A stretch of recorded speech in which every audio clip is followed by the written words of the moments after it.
part 4 of the series Unconscious War Symptoms, and in this video I would like to address the topic of not showing emotions.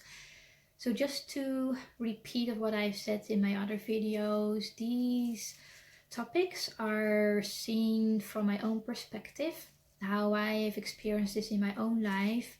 It is said by a person who has not experienced war herself in her lifetime, but I know that my family members in the past have done that. And when a person carries a certain pattern or program that has been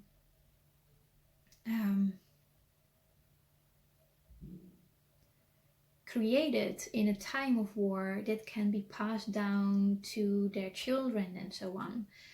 So that's why I'm making these videos, because we are going through a time where a lot of turmoil is happening in different areas. And what I'm seeing now is that because we do not know what is happening, a lot of emotions, unresolved emotions, are coming up to the surface with many people. And especially when one is actually almost forced to stay inside, not being able to do the daily routine, for example, as in getting out of the door, taking the car or the train, whatever, to go to work, do the job, come back, have dinner, and so on. When that part is not there anymore in one's life or in a day, people are forced to look within themselves what is still unresolved. And there might be things coming up that the person actually do not want to see because it has been suppressing the emotions. So when I grew up, I learned that both of my parents were not able to show emotions because they have not taught to do that. And I remember even that one of my parents said to me, do not show your emotions, do not show fear, because that is the way how people can get you. So I've learned not to show emotions, although I'm actually quite an emotional person. I cry very easily. I've done that already since I was a child. I find the way how we are living on this planet very harsh, especially the Dutch culture was for me a very harsh environment. And it took me some effort and some time to work on that. Anyway, going back to not showing emotions,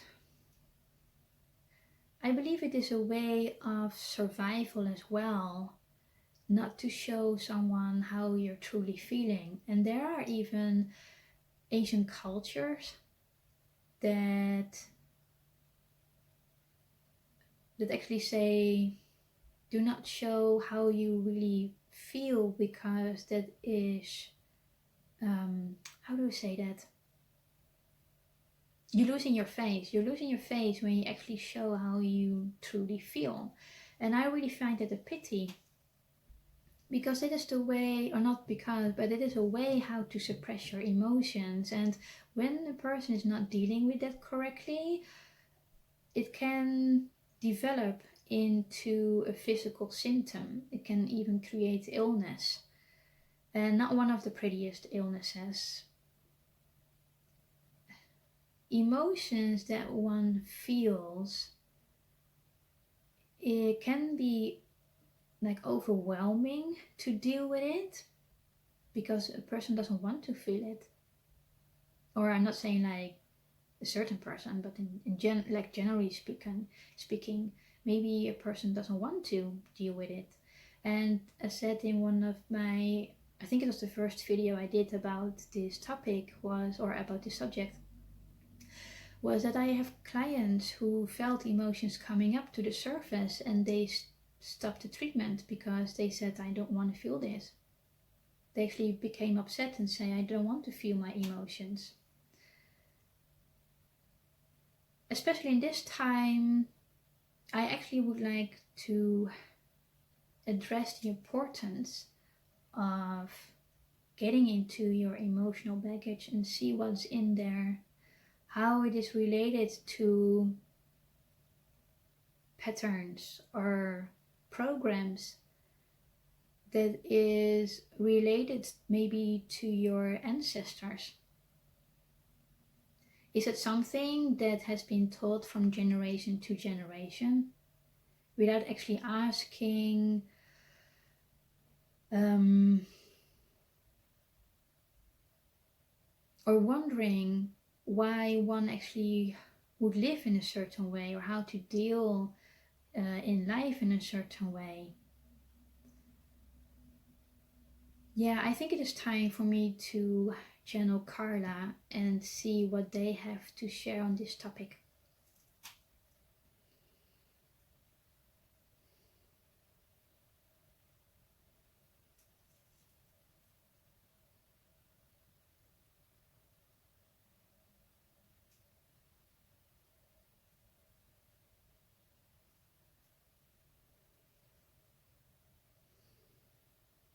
Hello, we are Carla, back again.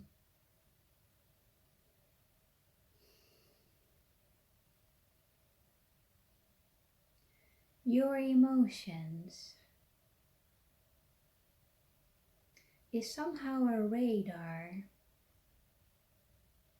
for you to become self-aware. There are many emotions.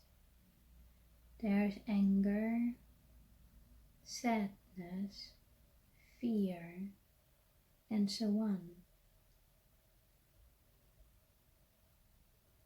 Do you like to repeat again? Please go within and find or ask yourself, do you have any unresolved emotions within you that you would like to address? Not too much effort will need to be done here, because when you ask your body, are there any unresolved emotions, it will come up from somewhere. These emotions might be stuck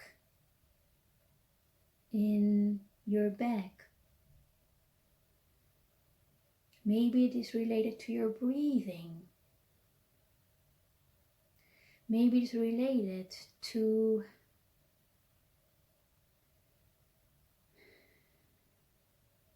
your stomach area. Holding on to something that is very difficult for you to process can result into having problems going to the toilet.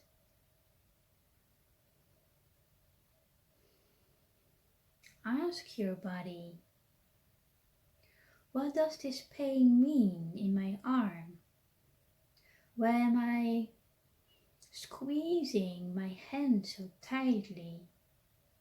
Why do I clench my jaws together when I sleep, when it is time for me to relax?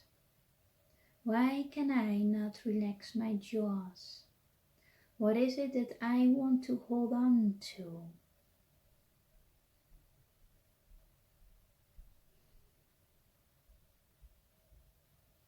Is there something else that makes you become aware of the signals of your body when you are trying to relax? You do not have to go to sleep, but you can easily lay down, relax your body, close your eyes and ask yourself, what is it that my body would like to tell me? Do I have pain somewhere? And does it relate to any emotions that I'm trying to hold on to? Why do I do not want to address them? Am I afraid of myself? Am I afraid to see who I actually am? I want to see myself as a smiling, positive person, so I cannot have anger. Is that an image that you want to have and keep of yourself? In what way do you want to project yourself towards others? Is there something that you're trying to hide that nobody else is able to see it or might not see it?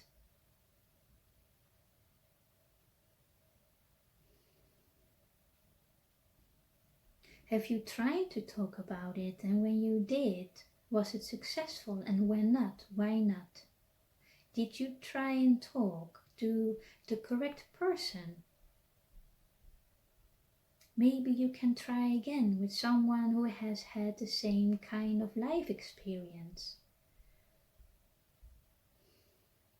Would you be able to find recognition and understanding from the other person?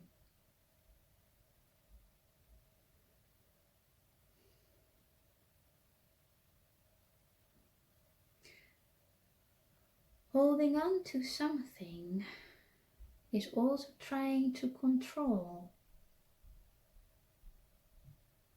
In all the other videos we have done about this topic, or about this subject, control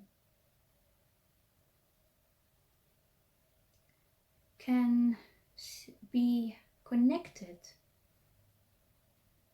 to all these videos. Controlling your emotions,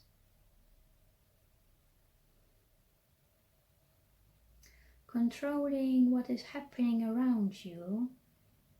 Maybe when I relax now, I will lose control of what is going to happen next.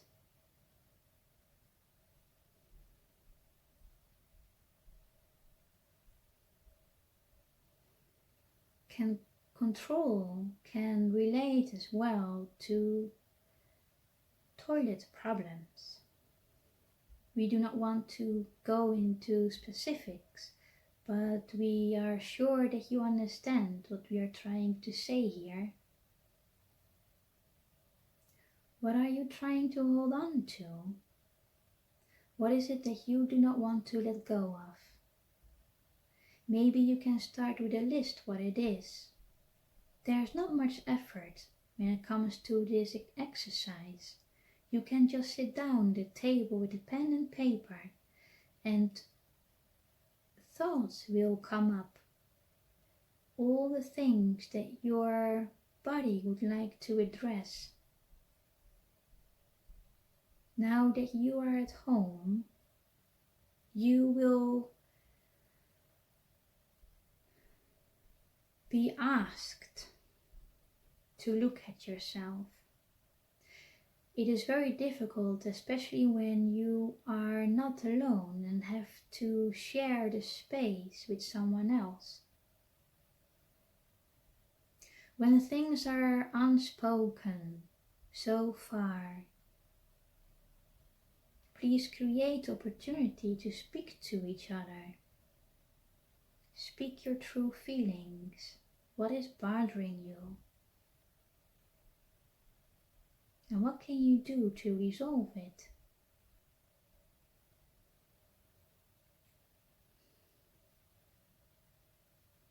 When there is a need to cry, then please cry. It is a way of releasing for the physical body to let go. Even when you have the feeling that it will be crying hours on end, your body will eventually stop, because it knows when the crying has been enough. Please do not be afraid to cry, to show how you really feel, where your pain is. You might be able to comfort the other person, just hold the person, even though we are very well aware that you have restrictions going on. But holding a person in a time like this is very meaningful.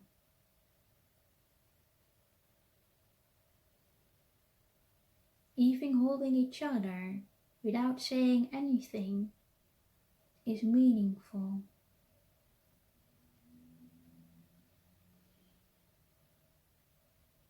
Knowing that you are there for each other's support.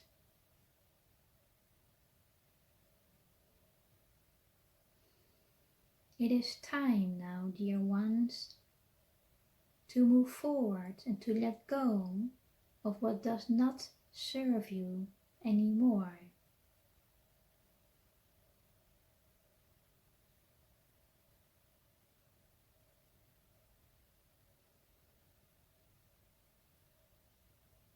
By letting go of your emotions, you will feel lighter.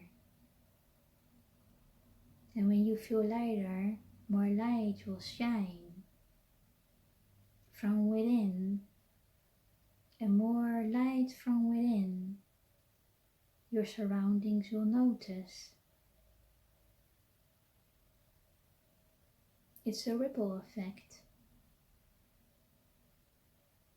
And the only thing that you're required to do is just to walk around saying nothing.